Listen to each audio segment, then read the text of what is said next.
ولیوں کی صحبت میں رہو، سکون مل جائے گا۔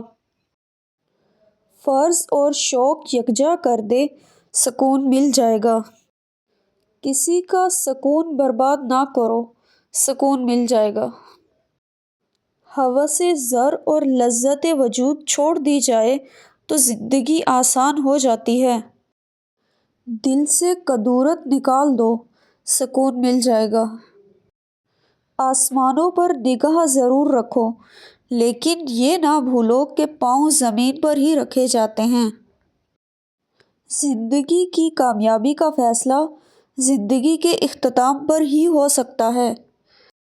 غریبوں میں دولت تقسیم کر دینا نیکی ہے، امیروں سے دولت چھین لینا گناہ۔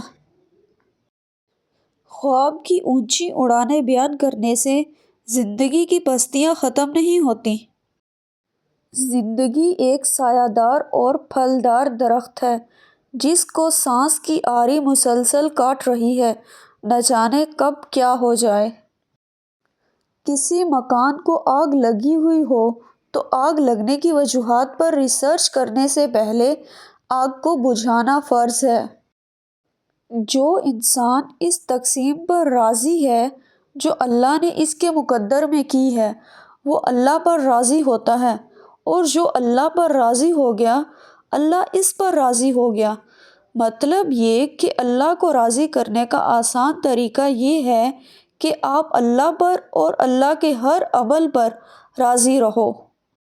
ویڈیو پسند آئے تو اسے شیئر کریں، لائک کریں، کمنٹ کریں اور چینل کو سبسکرائب کریں۔